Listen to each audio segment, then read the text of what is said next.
Awesome. All right. So where we're going to kick off is on page 83.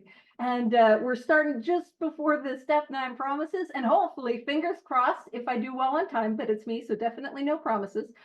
We will be covering not just the step 9 promises, but the step 10 promises. And I like to joke that it's real promise heavy, but no promises that I'll get to the other promises. Kicking it off. Awesome. All right. And welcome everyone who's just joined us. So what we were talking about last week was the different types of amends that we might have to make. And we spoke about like, man, what do I do if I have to make financial amends? And we were given specific directions on how to make some of those financial amends. And then we spoke about, what do I do if I have committed a criminal offense? How do I navigate and manage those amends? And then we spoke about relationships, and we spoke about, what do we do if we've been unfaithful in a relationship, but also how do I mend those intimate relationships if I haven't been unfaithful? And so we're given very specific directions on how to do that. Yeah, as Rob put in the chat, an amend. So if you're new here today, you weren't here the last few weeks, no worries, welcome. So quick review, an amend is not a sorry. Even if you're in Canada, it is not a sorry. An amend is to repair or to restore or to make right. And so that's what we're looking to do. So on page 83, now where we're picking up is on the 3rd paragraph. You'd think I'd be able to count that easily. Nope. We're on the 3rd paragraph on page 83. And we're now getting into, how do I make amends where I don't know if I'll actually be able to fully make the amends. Maybe they've passed on, maybe we can't find them, that sort of thing. So we're going to be given very specific instructions on what to do. So it says, there may be some wrongs we can never fully right. We don't worry about them. If we can honestly say to ourselves that we would right them if we could. Some people cannot be seen. We send them an honest letter, and there may be valid reason for postponement in some cases. Most cases, no. No, but in some cases there, because I mean, isn't that the thing, like when it's the hard stuff, those tough amends, I'm like, oh, there's got to be a valid reason for postponement. Now, again, we were talking about how I use weird words and most people don't use weird words. You probably aren't like, well, yes, valid reason for postponement. I shall postpone the amends. You're probably just saying, I don't want to do that. I should probably let it wait a bit, But most amends, we can just go and we can just make them. And of course, we have directions on how to do that. So we've, prayed about it. We've spoken about it with our sponsor, with our pillars. It can be helpful to write out the amends before we go and do it, all that sort of stuff. So, and it says, but we don't delay if it can be avoided. And in most cases, don't worry, there's no need to avoid. We can make it right away. But as we're talking about those amends where it's like, okay, as we bring up the concept of amends, oftentimes we're worried, what about the people that I owe amends to who have passed on, or people that I can't find, or people that it's, tough to get a hold of, or amends where I don't know if I could ever find that person. What do we do? And the direction given in this book is, we don't worry about it. If we can honestly say to ourselves, we would write it if we could. But I know what it's like to have that nagging feeling in our gut. And there's a lot of things that we can do. It spoke about an honest letter. So if I owe an amends to somebody who has passed on, and I've done this before, where we do what is called a gravesite amends. And you don't have to literally go to their gravesite if they don't have one, or if you don't know where it is, or you can't find it, or if that doesn't feel like the right place. But a really good common practice is to write out the amends to the person, or, even to the pet or animal that's passed on. To write it out and to find a place that would be special, maybe for you, maybe for them, or maybe for the two of you together, and to read out that amends to them. Because even if they're not there, they are there in spirit. And for some people, yeah, that's enough. We do that and we feel that, okay, I feel like I did it. I did my best to clean off to clean up my side of the street. There's another thing that we could do. If it's still on our heart, if we're still feeling that, we can think about what made that person special, or what made our relationship with them special, or the nature of the harm that we did to them. So if we have somebody in our life that we owed amends to who's passed on that loved animals, we could go volunteer at a pet shelter. Or we could, if they loved books, maybe we could make a little, those free libraries or volunteer at a library, something like that to do something in honor of taking a physical action to set right that wrong. Because there's a lot of times I need to do that. So I'm just for me, so I'm absolved of that guilt, Maybe some of you are all just more spiritually well and come to not self-hatred a lot easier, but tell me more about that after. And there's another thing that we can do, especially if we owe amends to maybe like a group of people or people that we couldn't find. We could do what is called a surrogate amends. And that surrogate amends is where we have somebody who's a stand-in for the person or the people that we caused harm to. And we go through the process as we would with somebody that we caused harm to this other person. And like, imagine, you're a grandmother that passed away. Maybe there's an older woman that feels quite like your grandmother. Maybe in the rooms of 12 step, maybe that could be a good person to make amends to. Or if there's a certain, if we hurt, maybe we sold drugs, right? And we're like, man, how could I make amends for selling drugs? I couldn't find all the people that I sold drugs to. Well, maybe we can make amends to somebody who's in the rooms, something like that. So I just wanted to throw those additional things out there, just if you got it on your heart and it's just kind of grating and there, you know what I mean? Oh, welcome. I'm so glad you're here. I know you weren't feeling well, so it's good to see you. Sorry, just like he wasn't feeling well. Everyone look at him and wish him well. Just trying to be all like coming all subtle and smooth. I just wreck it. Subtlety, not my forte. But here is so that's not how I show up to the big book study. I don't show up with subtlety. But here is how we show up to amends. That's a segue. Didn't think we'd be making that semi-smooth, not all the way smooth. All right. We should be sensible, tactful, considerate, and humble. So we're going to use our sense. Like, we're going to think about them. What would be best for them? How can I be helpful to them? What would make the most sense and not cause any harm?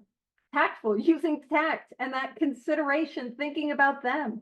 And to be humble is not, because we're going to see it's not servile or scraping. Humble is I'm no better than you. Humble is no, I'm not any worse than you. But humble is I am reliant on God and we are equal. That is what it means to be humble. No better, no worse. We're equal and I'm reliant on God. So that's how we show up. We spoke about frank, open, and honest, right? That's how we show up to these amends. And it says, as God's people. You know what I mean? God's people. God loves us. And God loves all of us, every human being for sure. But, I don't know about you. I didn't come to AA 12-step, feeling loved. I didn't come feeling worthy. And I sure as heck didn't approach the 12 steps feeling worthy. But you know what happens? The more I go through this work, the more I deepen my experience and awaken to the unconditional nature of God's love. And that is something that I'm going to use an old-timey word. It's ineffable. It is something that is experiential. I have to do the actions to feel that love. I can't just hope to feel it and then go do it. I gotta do action first. Man, it's almost like this whole chapter is into action. Lame. All right. So as God's people, we stand on our feet. We don't crawl before anyone. And now what we transitioned into is the step 9 promises. And I really want to emphasize those. Sometimes we come to the rooms and we call them the promises.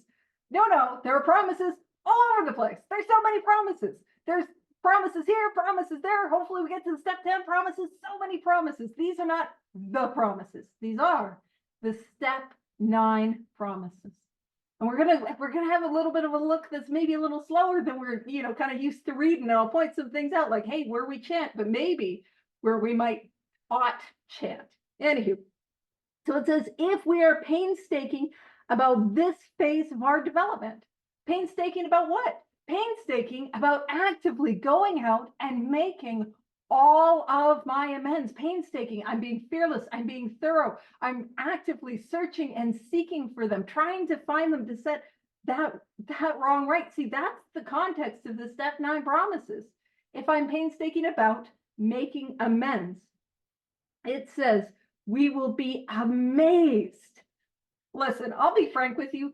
every single time I come up to having to make an amends, I have the, the pre-amends, like, oh, you get a little nervous, right? I never, am like, I am going to be amazed. Never do I think I will be amazed after an amends. You know what always happens? Almost always happens after amends. I'm amazed. It went well. I feel freedom. Sometimes I repaired a relationship I didn't think could possibly be repaired. You know what I mean? Amazed. And it says, we will be amazed before we are halfway through.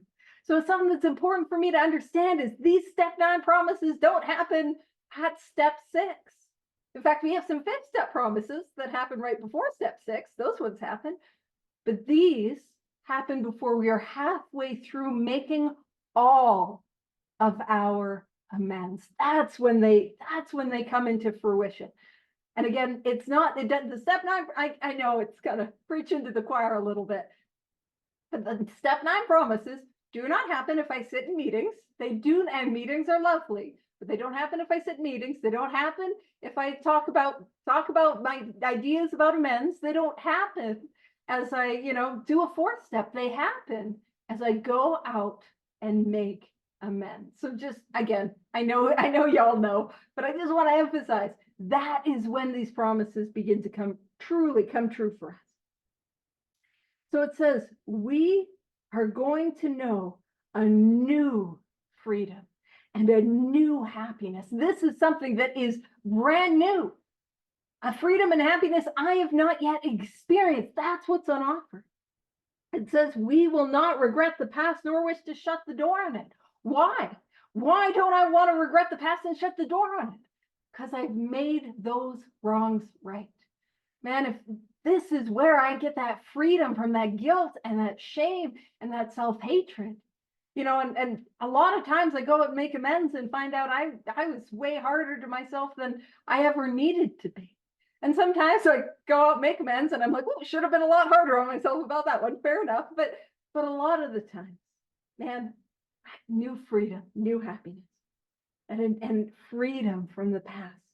It's so that we will comprehend the word serenity. Now, keep in mind, comprehend, it might sound intellectual. No, we're talking about that experience of serenity, not like, oh yes, serenity. If I look it up in my 1930s dictionary, it means, no, but serenity. I feel that in my heart. And it says, we will know peace. Again, a knowing. No matter how far down the scale we have gone, we will see how our experience can benefit others. And that's the most incredible thing. We're going to talk about this when we get to page 124, about how my dark past becomes my principal asset. The worst things I've ever done become the most useful things that I have to help others. And man, like, when I clean up the past, on 124, it talks about how we grow by our willingness to face and rectify errors and convert them into assets. The 9th step is where that my problems, my difficulties, my defects, the worst things I've ever done get absolutely transformed into assets. It says that feeling of uselessness and self-pity will disappear. We will lose interest in selfish things and gain interest in our fellows. We're beginning to really experience freedom from that bondage of self. Self-seeking will slip away. These things are falling from us. They're disappearing. I'm not overcoming them on my own power. I'm making amends I don't want to do, which takes some willpower, but it falls away from me. Our whole attitude and outlook upon life will change. I need a new outlook, right? Fear of people and of economic insecurity will leave us. I point that out because that doesn't necessarily mean people and economic insecurity will leave us. Some of you are like, well, yes, I would like to be a wealthy hermit, living alone without people and lots of money, but the fear of people will leave, right? And man, that if anyone here ever struggle with communication, amends gives us a lot of practice with having very difficult and uncomfortable conversations. It helps me to use my words in times when I don't want to. And as we begin to pay back the money that is not our money, it's their money, they want their money back, I begin to really see how it's not even their money, it's God's money. And I can trust God with my finances. So self-seeking will slip away. Our whole attitude and outlook upon life will change. Fear of people and economic insecurity will leave us. We will intuitively know how to handle situations which used to baffle us. Situations baffling. We're able to handle them in a radically new way. And again, it's happening to us. We will suddenly realize that God is doing for us what we could not do for ourselves. See, that's the thing. I'm taking actions. And believe me, if you're being thorough and diligent in your amends, you're like, girl, I'm doing lots of stuff. But it truly is God doing the heavy lifting. I'm going to go and I'm going to make those amends. But God is going to relieve for me my uselessness, my self-pity, my interest in selfish things. God is radically going to change my attitude and my outlook. God is going to remove that financial fear. Do you know what I mean? Like, God's doing the heavy lifting. I'm making amends. But things that I never thought could change begin to change. So God is doing for us what we could not do for ourselves. Are these extravagant promises? Now, if I'm in a meeting with some friends that know me, I might lean over to them and quietly whisper, girl, they could be. You know what I mean? That seems pretty extravagant. I mean, maybe y'all have a different definition of extravagant, but you're telling me not regretting the past? That's extravagant.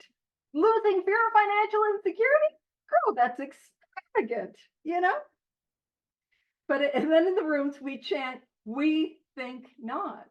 But that's not our experience. Our experience is these things that I'm joking about being really extravagant are actually incredibly tangible if I am diligent about this work and this way of life.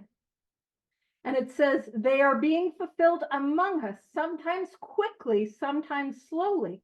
And this, I mean, I'm not going to tell us what we should chant. Maybe we shouldn't even chant. But here's what I want to point out. I think more important than we think not is they will always materialize if we work for them.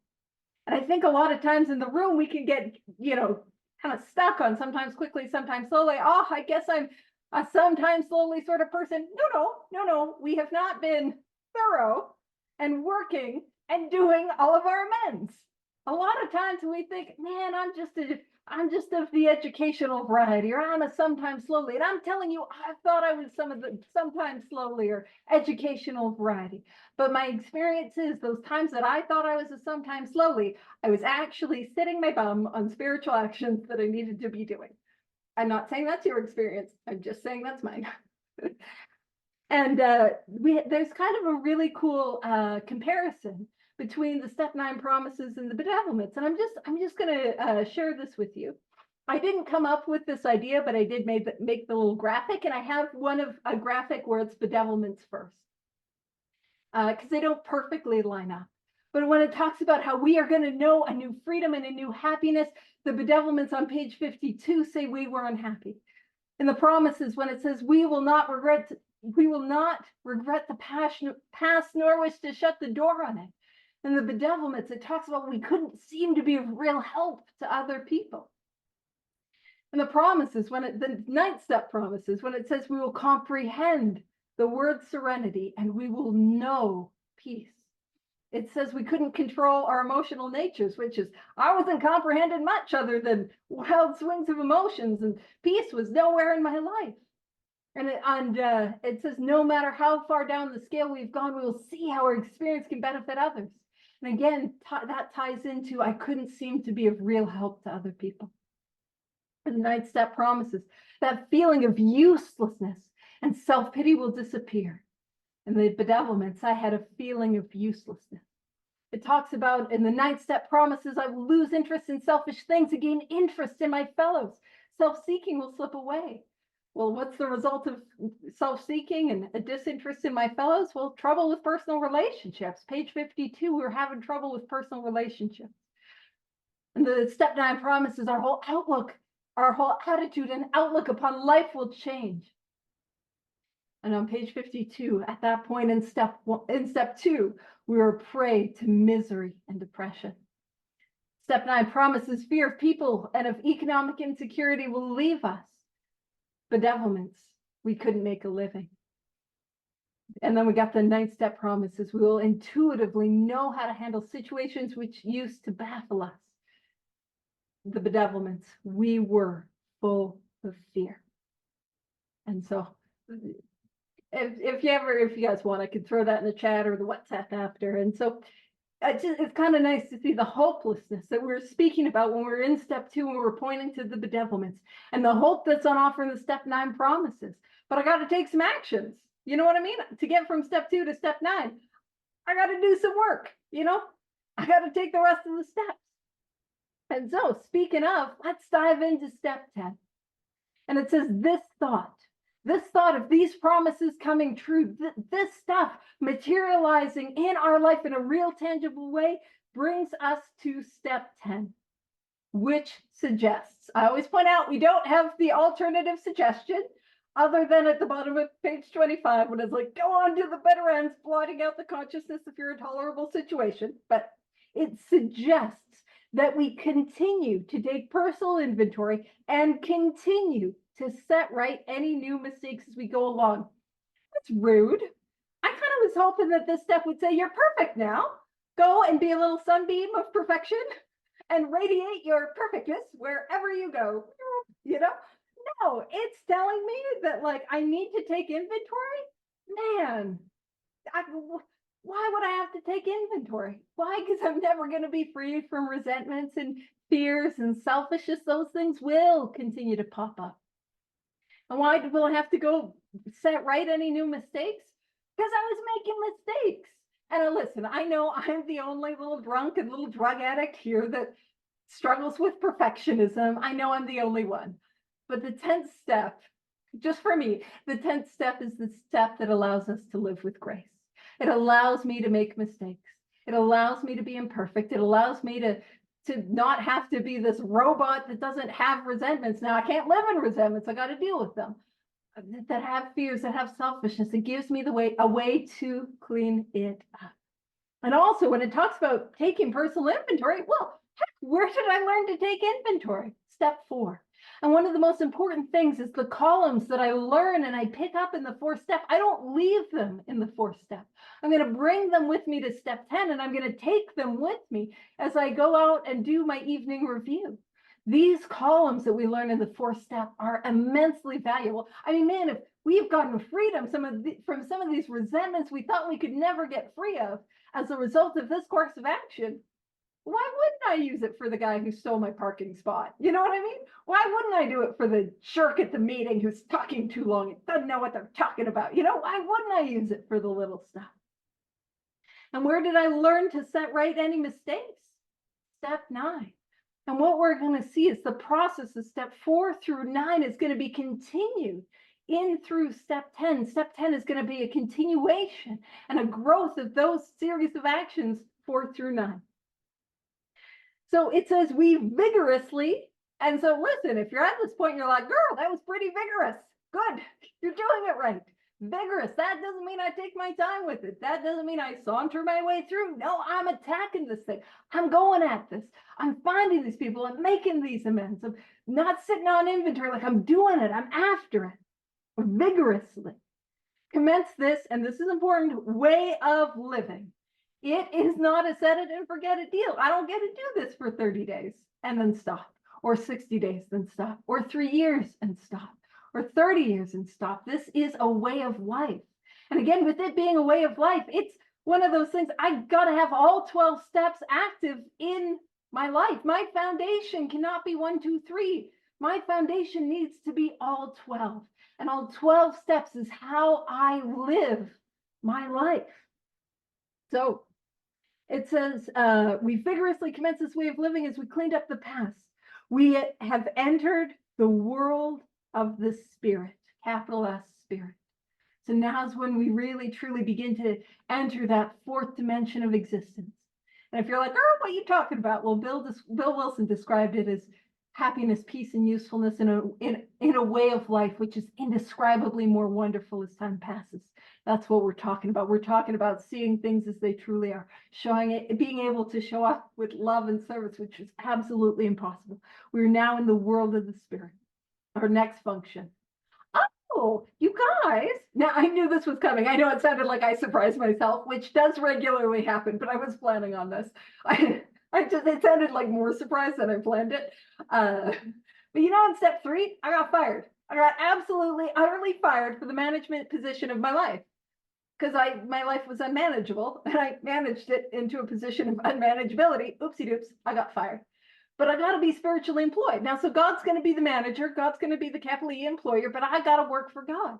And so I'm like, okay, cool. What's my next job assignment? Is it going to be something cool and awesome and exciting? And it's like house cleaning, do your inventory. I'm like, oh man. And I go through that inventory, do that 5th step. I take my quiet hour, I approach my 6 and 7. It's like, after all that work, do I get a promotion? It's like, well, you can be in the willingness department. Oh man. And then I approach step 8, and where do I get? I don't even get moved. I'm still in willingness. You know what I mean? But now it's step 10. I get a slightly new, by the way, it's not super new. It's kind of the same job assignment all along, but I get a slightly new job assignment to grow in understanding and effectiveness. That is my job. And what am I growing in understanding of and effectiveness in? Of God's will for me. Right? That's what I'm growing in understanding of. That's what I'm growing in effectiveness in. And it says, this is not an overnight. I want to make the joke. Oh boy, I hope that happens overnight. This is not an overnight matter. Oh man. Do you think it'll continue very long? I'm hoping not. It should continue for a lifetime. Oh, lame. And so this is a way of life.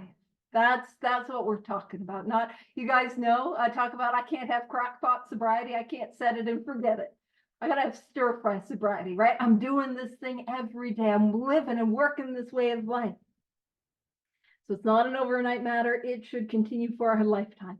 Now, this is going to be the very first direction for step 10 right here. You can make a little one. Direction number 1. It says continue to watch. So I always, when I look at the directions, I'm like, first direction is watch. It says watch for selfishness, dishonesty, resentment, and fear. And one of the things I'm going to do is, let's pop over to the very top of page 86. And at the top of page 86, the first full paragraph, we're just flipping one page. Sometimes I bounce this around real hard, but this is just one page. We're given the directions for evening review at the very top of page 86. And it says, when we retire at night, we constructively review our day. Were we resentful, selfish, dishonest, or afraid? And just what I want to point out is what I am watching for in the 10th step is the same thing that I'm watching for in the evening review. And I point that out. Yeah, I point that out because they become these safety nets. See, I don't know about you, but I cannot let my house get as dirty as it was when I was in that 4th step.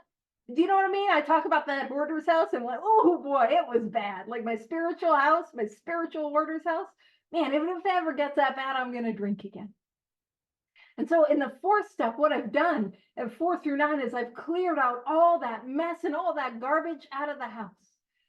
And now at step 10, what do? Well, there's kind of some stuff. Like if I got some water, if I knock over the water, or if I spill my tea in the morning, I got to clean that up in the moment. I don't want to leave it for the end of the day. I don't want to miss anything. And so what steps 10 and the evening review portion of step 11, they become these safety nets. They allow me to live with grace and to make mistakes and even to miss things so that I can catch them, these times where I can catch them so it doesn't build up and I don't get blocked from the sunlight of the Spirit, and I can live free. So again, these are not punitive steps. It's not like you're bad, you've got to deal with your resentments. No, it's like I get to get freedom from these resentments. And if I miss it in this 10th step, I can catch it in the evening review.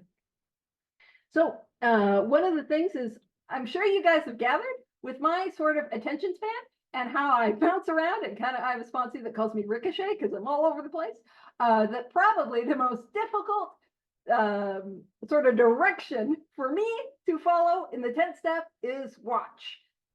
Because I'm all over the place. I'm not here. You know what I mean? I'm the sort of person that would be like 2 weeks later, like, oh yeah, I'm pissed at that guy. That's a resentment. You know what I mean? Like I'm not an inherently mindful person.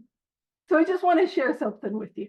What I have found is, and it talks about in step 11 in the 12 and 12, it talks about how when prayer and meditation and inventory are logically intertwined, they create this unshakable foundation. And so for somebody like me, who is not inherently in the present moment, I needed to have a daily seated meditation practice. That step 11 practice that I had in morning at night, that meditation allowed me to have a pause. So I'm practicing the pause, in the meditation, but it allowed me to have that pause as I went throughout the day. And what I mean by that, for those of you who might not understand, before I had the daily program of action, was actually living in steps 10, 11, and 12. Before I had daily prayer, meditation, daily evening review, catching things in my 10th step, what would happen is I would have a thought. I wouldn't know it was a thought, but it would be on me. You know what I mean? Yeah, you ever just have a thought that you're the worst human being, but it just feels like it's true? You know what I mean? Living there, or, just full of fear, and the fear, it just is, and it just is true. It just is. And I couldn't even identify it as fear. It just was, and it was on me. And so that daily seated practice, actively doing this thing on a daily basis with consistency, it allowed me to have some separation between what was happening and me watching it happen, which is to say it would rise up and I'd be like, oh, would you look at that? It's a self-deprecating thought. Oh, would you look at that? I'm in judgment of that guy. Oh, that's a fear. And so those steps 10 and 11 working together created for me the capacity to have that pause, because I don't do that on my own. And again, I'm sure many of you are like, yeah, girl, we know you're not quite there. So continue to watch. And what I'm watching for is selfishness, dishonesty, resentment, and fear. That's what I'm watching for. Just going to reiterate that again. And then this is going to be the second direction. And it says when, not if, which is rude. Just rude. When these crop up, not if they crop up. Oh, excuse me, I expected to be perfect and perpetually as white as the snow that we still have in April. That's a resentment. I'm joking. When these crop up, it says we ask. And anytime in this book it says we ask, what is that? That is a prayer. So the second direction is to pray. So we ask God at once to remove them. And that's the timeline, at once. I ask God to remove it right here, right now. As soon as I see it, as soon as I catch it, I ask God to take it from me. That's direction number 2. And then it says, this is direction number 3. We discuss them with someone immediately. So watch, pray, discuss. That's what we're going to do. Discuss. Now, keep in mind, we're in 2024. That discussing is way easier than it is in 1939. Because you know how we can discuss it? We can call somebody. We can text somebody. We can I tell my sponsees, voice memo it to me. Like, you know what I mean? Voice memos are great. Not voicemail. I don't like voicemail. That's just my personal preference. If you voicemail me, I don't know where it goes. It lives unlistened to forever. But if you voice memo, I will listen to that. I don't have sponsees that voicemail. I would listen to it if they did. We can tell somebody that's around us. Do you know what I mean? That discuss it has become a lot easier. Now, when we discuss it, here's my experience. It does no good for somebody like me to be like, hey, I'm super resentful at this jerk who's a big stupid jerk and a stupid jerk face. Okay, bye. You know what I mean? Or maybe you guys use more of a verbose vocabulary than I've got. But it does no good if I'm like, oh, I'm so scared of this scary, scary thing. It's super scary. Okay, bye, thank you. You know, that's not helpful. At least for me. Maybe it is for you. But what I ask my sponsees to do and what I do when I make my 10-step calls or texts or however I get a hold of people is to talk it or text it or whatever through the columns, We know how important it is for me to be, I know how important it is for me to be like, this guy's a jerk. Here's his stupid jerky face. Here's how his jerky behavior affected me. Gonna say that prayer, the resentment prayer, also known as the jerk prayer for the jerk. And then I find out I was the jerk. Freedom. You know what I mean?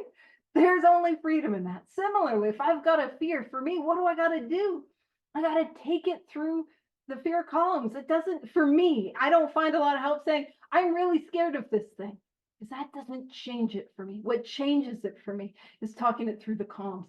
And again, if I was dishonest about something, I got to get honest.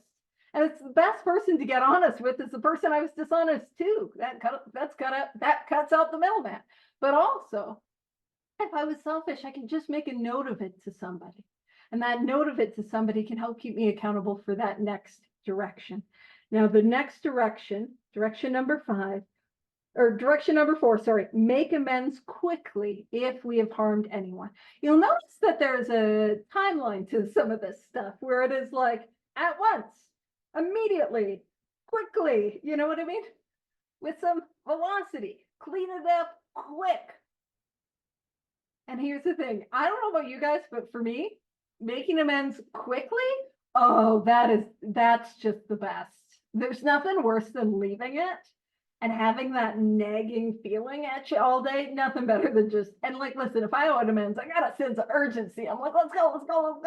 Come on, be available so I can amend it, because I don't want to live in that feeling. You know what I'm saying? And just something I want to share about, just because you guys might have this idea of like, hey, hold on, Paige, because this is what I did when I would hear people talk about step 10. You want me to call somebody every single time I have a resentment? Yeah. Bear with me with that, though. I'm going to share something with you, and I'm sure, again, this won't be a surprise. Here's what happens to me on an experiential level. If I see that resentment or that fear, or I see that selfishness or self-pity or whatever it is that is bubbling up, and I see it and I say, God, I ask that you please remove this from me. And it goes, if in that moment it goes, clearly with this undiagnosed ADHD, I'm off to other things. I don't even think about calling somebody because I'm boop-a-doop-a-doop. Oh, I've got to do this and this. I've got to make a poster for that amender. Boop-a-doop. Oh, that text message, send that email. You know what I mean? I am just off doing other things. And that's truly my experience. Now, in case you're like, hey, that's not what the book says. It's aggressive. But let's go to the bottom of 87. Bottom paragraph of 87. And it is the directions for how we go throughout our day. Very bottom paragraph. As we go throughout our day, we pause when agitated or doubtful and ask for the right thought or action.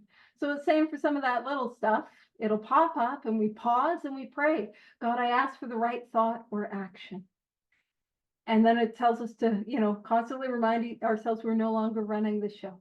And I think for those little ones, what happens is it comes up and I ask God to remove it, and it does.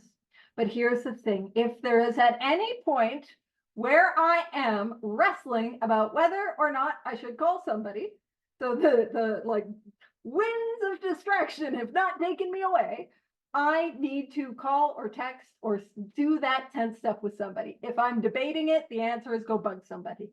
And something that can be really helpful is to make sure we've got a sponsor, because that's a good person to bug. It's also really, really helpful to have pillars.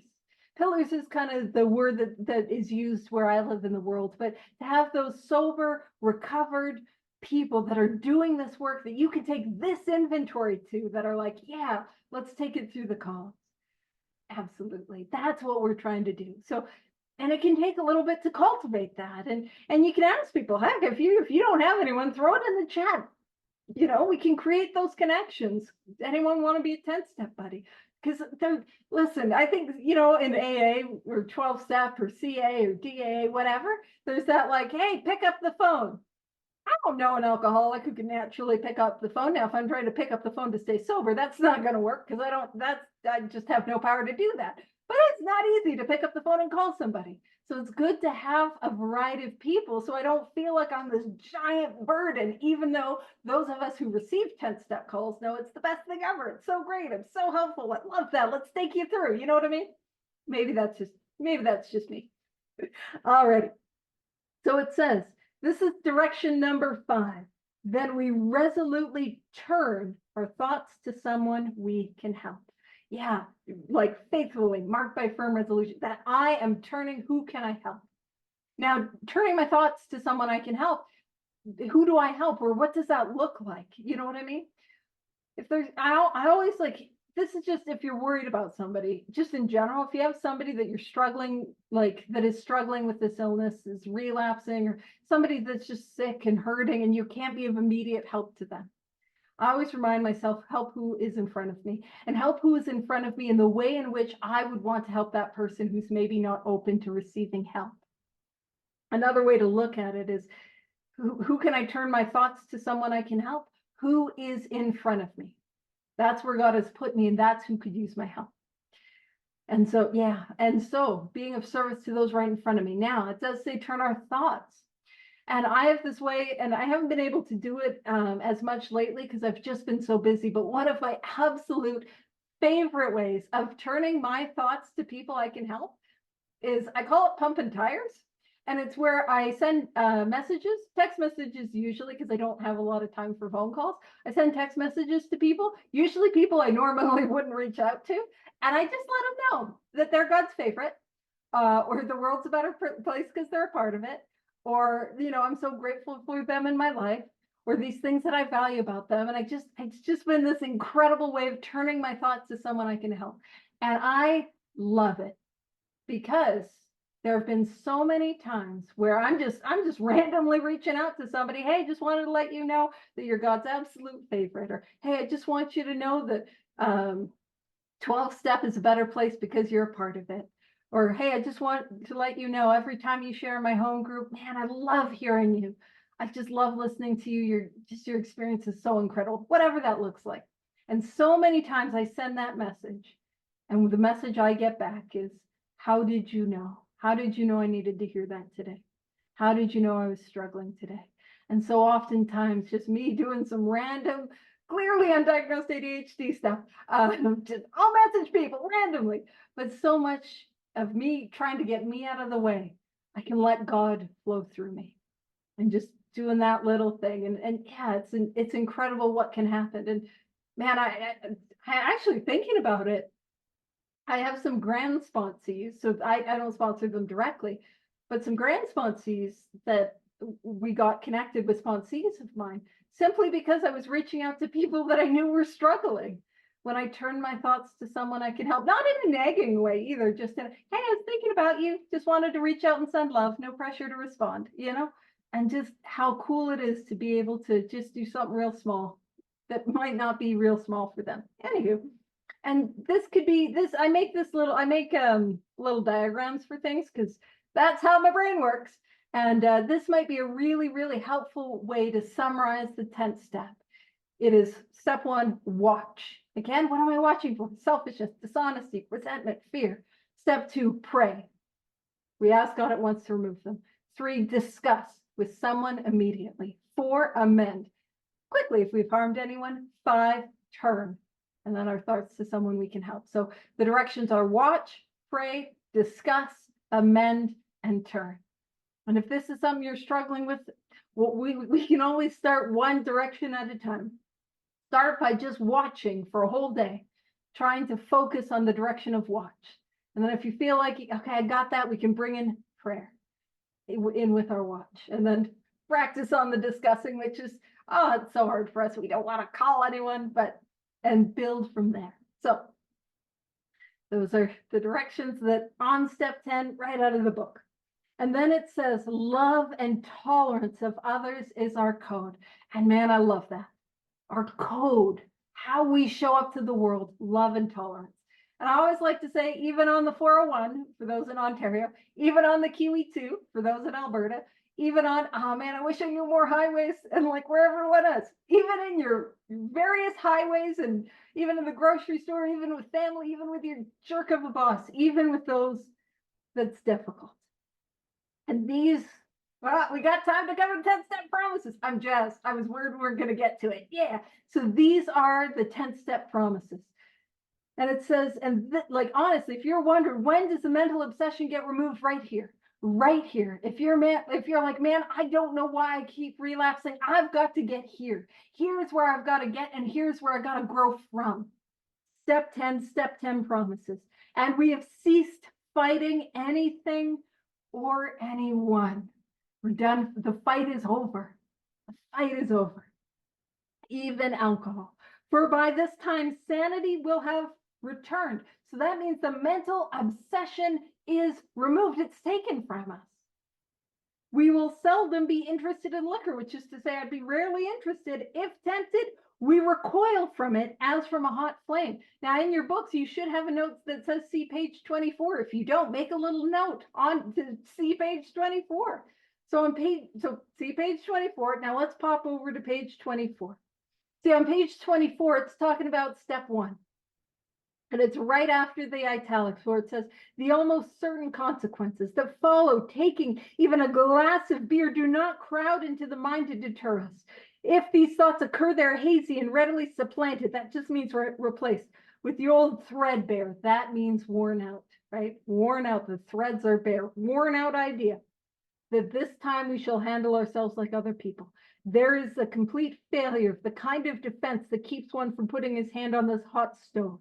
The alcoholic may say to himself in the most casual way, it won't burn me this time, so here's how. Or perhaps he doesn't think at all. See, on page 24, in step 1, I can't stop myself. This time will be different. Nobody will ever know. I'm going to go out for 3 drinks. My problem was crack, but I can drink like a lady. My problem is booze, but I can smoke crack like a lady. The stove was gas. This is an electric stove. This time will be different. I cannot stop myself. Now at step 10, back on page 84, I see the stove is hot. The mental obsession is removed. I react sanely and normally, which is to say I recoil from it as from a hot flame. I see the stove is hot and I do not even think to touch it. I'm not going to touch it just for today. One day at a time, I'm not touching the hot stove. Just today. No, I'm free. I don't touch the stove. I know it's hot. I don't want to touch the stove. I'm free. And it says we react sanely and normally because normal people live their lives and aren't saying, just for today, I won't touch the hot stove. You know what I mean? I don't touch the hot stove one day at a time. Don't burn myself on that old hot stove. They're just like, that would be an insane thing to do. So I don't swear that off on a daily basis. I just don't do that. And that's the freedom that's offered for us, right? I can treat it, but I can't do it on my own power. I got to get to step 10, actively be practicing step 10. So react sanely and normally, and we will find that this has happened automatically. What that means is that happens to me. It happens to me. I didn't do it. I didn't win. I didn't know the fight's over. It happens to me. We will see that our new attitude toward liquor has been given us without any thought or effort on our part. It just comes. That is the miracle of it. We're not fighting it. Neither are we avoiding temptation. We feel as though we've been placed in a position of neutrality, safe and protected. We have not even sworn off. And any time we come to the third step, we're making a decision. And in the third step, the decision is ultimately to work these 12 steps as a way of life. Our life depends on it because it does. That is what the third step decision is. But it says we're making a decision to turn our will and our lives over to the care of God as we understood him. My will and my life gets turned over to God's care through the actions of the 12 steps. But at the third step, let's be honest, I don't know if God will care. Do you know what I mean? I got that fear. I can't imagine if God will possibly care for somebody like me. Anytime in this book, I see a promise. So the 9th step promises, and right here, 10th step promises. Position of neutrality, safe and protected. That is God's care. But deeper than simply reading the promises, experiencing the promises, that becomes irrefutable evidence of God's care for us. Safe and protected. We have not even sworn off.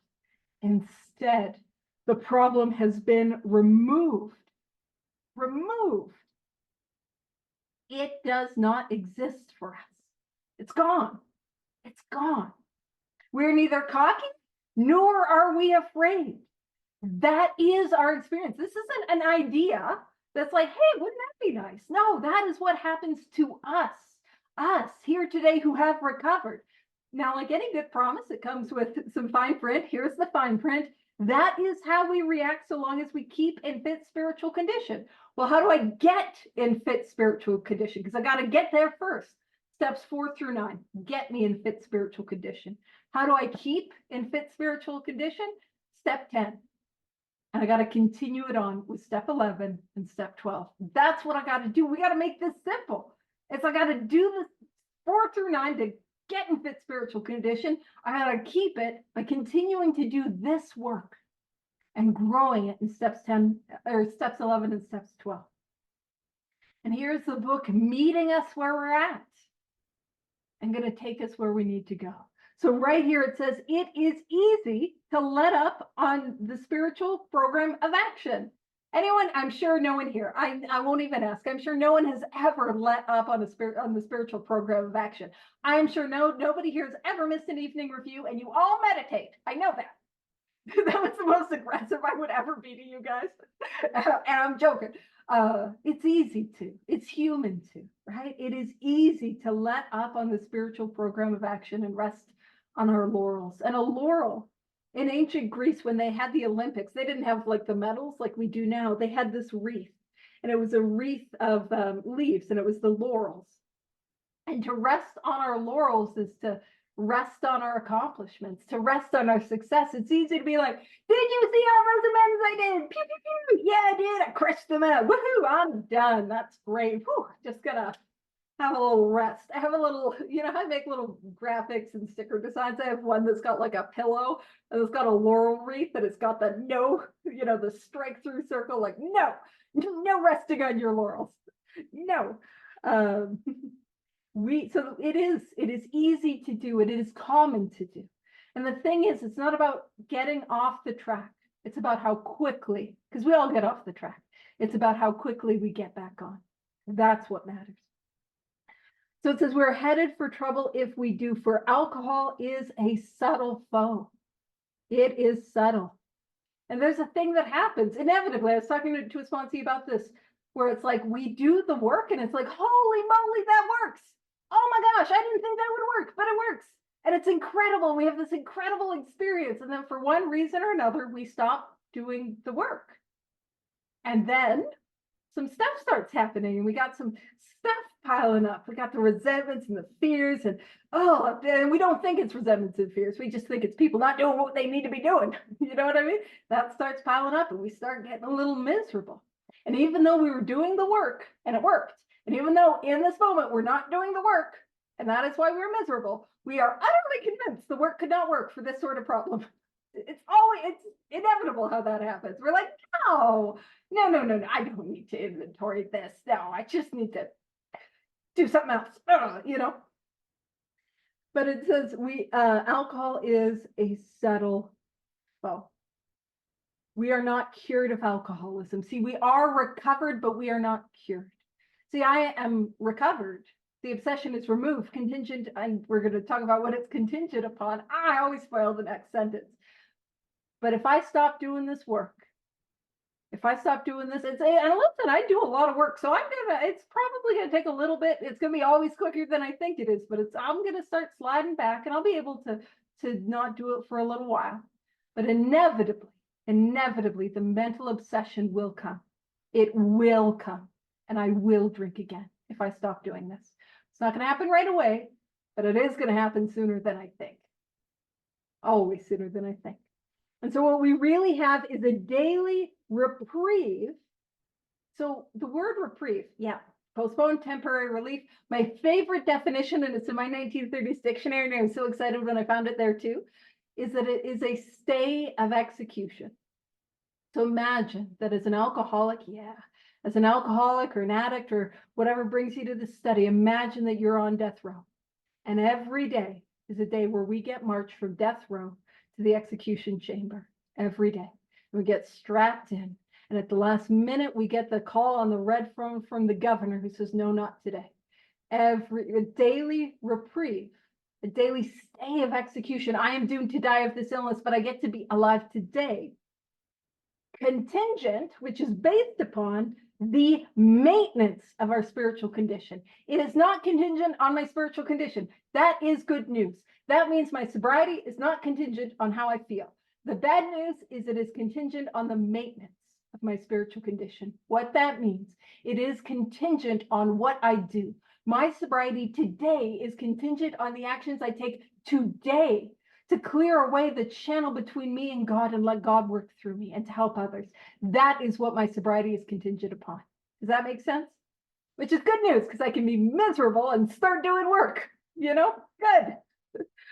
All right. And it says every day. This is where it's a daily program. It's not don't drink just for today or don't drink one a day at a time. No, or don't use one day at a time. No, every day. I do this every day. It's a day when we must. Oh, it's a little musty.